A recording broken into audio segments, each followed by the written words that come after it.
ada namanya pending order ya. Karena ini berkaitan dengan nanti strategi entry ya. Kita tidak selalu harus entry langsung, kita bisa gunakan pending. Pending itu memanfaatkan atau kita menawarkan ya. Kalau pending bahasa konvensionalnya begini. Harga ayam sekarang 25.000. Saya akan beli kalau harga ayamnya 24.000 misalnya. Jadi ayam ini 25.000 per kilonya. Saya punya penawaran, saya akan beli dengan lot sekian atau dengan jumlah sekian. Kalau turun menjadi 24.000, saya beli, buy. Maka membeli dengan harga di bawah harga pasar ini namanya buy limit. Membeli dengan harga di bawah harga pasar namanya buy limit. Yang kita perkirakan, kita harapkan buy itu tersentuh, harga balik naik. Maka dari sisi teknikal ini hanya koreksi namanya, koreksi. Begitu koreksi kembali naik. Sehingga buy tersentuh, kemudian naik, ada peluang untuk kita profit. Buy limit itu entry atau pending order buy dengan harga di bawah harga running, harga pasarnya, harga pasar saat ini. Sementara yang sell limit itu di atasnya sell limit. Harga 25, misalkan ini 26. Kalau harga menyentuh 26, saya baru jual. Jadi seorang penjual itu cari harga yang kira-kira tinggi sehingga jualnya gampang. Kalau dia nilai tinggi, harganya tinggi, maka kalau nanti beli lagi harganya lebih murah, enak. Ada keuntungan di sana. Jadi dijual dulu di atas. Misalkan ketika harga naik di angka 26, saya sepakati 26, saya baru entry sell, maka namanya sell limit. Kalau ini tidak tersentuh, maka kita bisa close tanpa rugi. Ya, kalau tidak sentuh, kita bisa close tanpa rugi.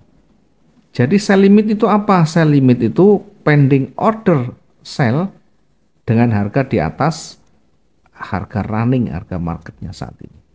Itu limit, sehingga limit itu fungsinya adalah untuk mengambil harga-harga di level bawah dan level atas. Di atas itu tinggi, berpeluang memantul, sehingga kita limit. Di bawah itu rendah, berpeluang memantul naik, sehingga kita pakai buy limit. Ini fungsinya. Nah, biasanya di limit ini digunakan di area-area yang ada levelnya, ada support resisten misalnya. Saya contohkan begini. Di area-area support resisten itu saya bersihkan dulu. Contoh begini ya, misalkan ya. Ketika dia bergerak naik, maka di sini ada level, di sini ada puncak, ada banyak penolakan. 1, 2. Yang ketiga di sini ada, maka kita gunakan yang banyak disentuh. Nah, yang ketiga-tiganya kena ya. Kalau di atas semuanya masih ada yang di bawah, kalau ini tiga-tiganya kesentuh, maka kita bisa tarik ke kanan. Kemudian kalau dengan kotak begini kita tidak tahu harganya, maka klik horizontal untuk menandai harga di kanannya. Sehingga di puncak atas ketika dia mulai bergerak naik, kita bisa menempatkan harga di sini untuk sell limit. Sell limit dengan harga 1929.80. Oke, sell limit 1929.80. Dengan harapan dia berada di puncak itu memantul ya. Pasar itu diingat ya, selalu ketika dia berada di levelnya ya, dia tidak breakout, maka dia akan memantul atau sideways. Setidaknya ada koreksi turun, kita bisa manfaatkan untuk taking profit. Ya, ini di puncak atas, dan di lembahnya itu, di lembahnya di sini. Lembahnya yang banyak disentuh, cari yang banyak disentuh, yang lebih dekat. Misalkan di sini, ini sentuh, disentuh, disentuh. Cari yang banyak disentuh, kemudian kita bisa manfaatkan di situ untuk koreksi, Koreksi itu apa? Koreksi itu untuk memanfaatkan peluang pantulannya ya. Misalkan di sini. Kita tandai yang banyak disentuh ini, kemudian ketika dia mulai turun ya. Ingat ketika dia sudah mulai bergerak turun. Misalkan begini, ini sudah naik, kemudian dia mulai turun.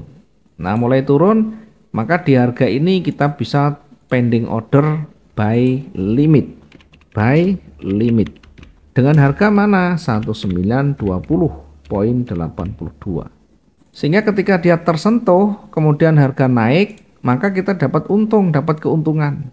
Walaupun pada akhirnya turun lagi, bodoh amat, tidak peduli. Karena yang kita manfaatkan adalah peluangnya, baik itu naik maupun turun. Jadi jangan berpikir kalau ini trennya naik kita ambil posisi buy. Tidak selalu.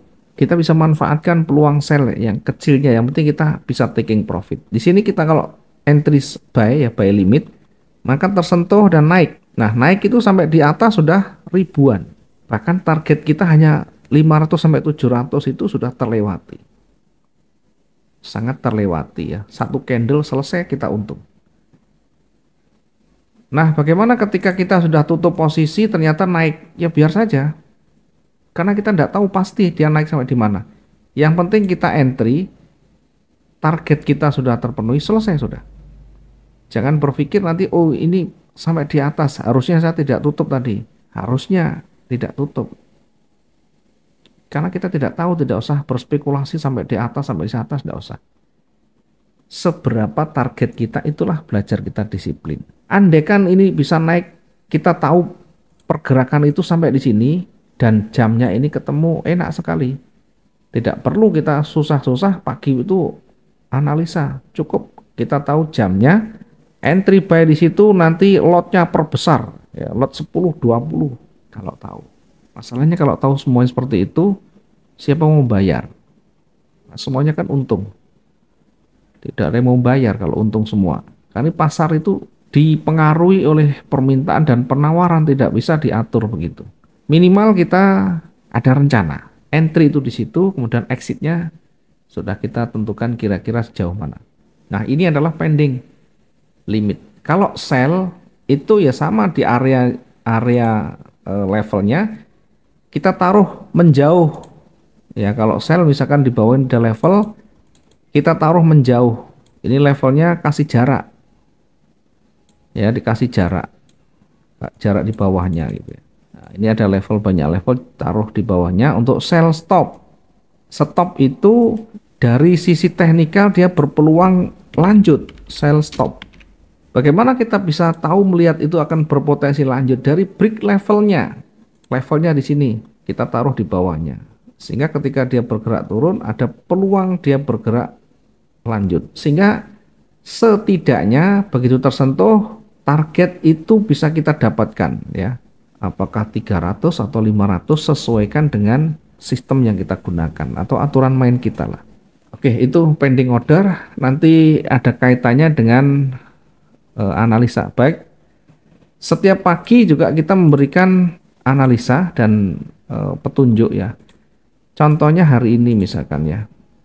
Hari ini tanggal 8 Agustus. Jadi kalau kita memberikan seperti ini bukan nunggu harga sampai di sini sell, bukan. Ini kita di awal pakai pending order namanya. Buy ini adalah buy stop di harga 1940. Sell ini sell stop di angka sekian. Jadi bukan langsung sell, tidak ketemu kalau harganya masih di tengah kita sell, di bawah tidak ketemu. Maka ini menggunakan pending order, sell stop di angka 1932. Buy stopnya di 1940, targetnya sudah di sini. Targetnya di sini 1926. Ini tersentuh sudah. Selesai satu transaksi ini cukup satu hari sudah. 685. Satu hari itu untuk trading harian di emas itu cukup 500 sampai 700 sudah cukup sudah sebenarnya. 500 sampai 700. Karena target kita satu hari rata-rata harus kita ukur. Nah, di dalam pergerakan harian di emas itu 500 sampai 700 satu hari itu masih realistis, betul-betul mudah kita dapatkan. Bagaimana kalau 1000, bagaimana 2000? Ya bisa saja, cuma peluangnya kecil nantinya. Ribuan itu kita harus berada di puncak misalkan sampai di sini, baru sampai di bawah itu ribuan. Kalau kita belinya di sini, sellnya di sini tidak sampai. Begitu tidak sampai berbalik kita bisa panas dingin nanti. Kita tidak pernah tahu di puncaknya itu yang mana, yang di sini atau di sini. Maka yang paling gampang realistis itu di antara ini. Satu hari bahkan ini. Kalau terpenuhi satu hari sudah selesai. Tutup MetaTrader-nya, laptopnya, Android-nya, lanjut hari esok.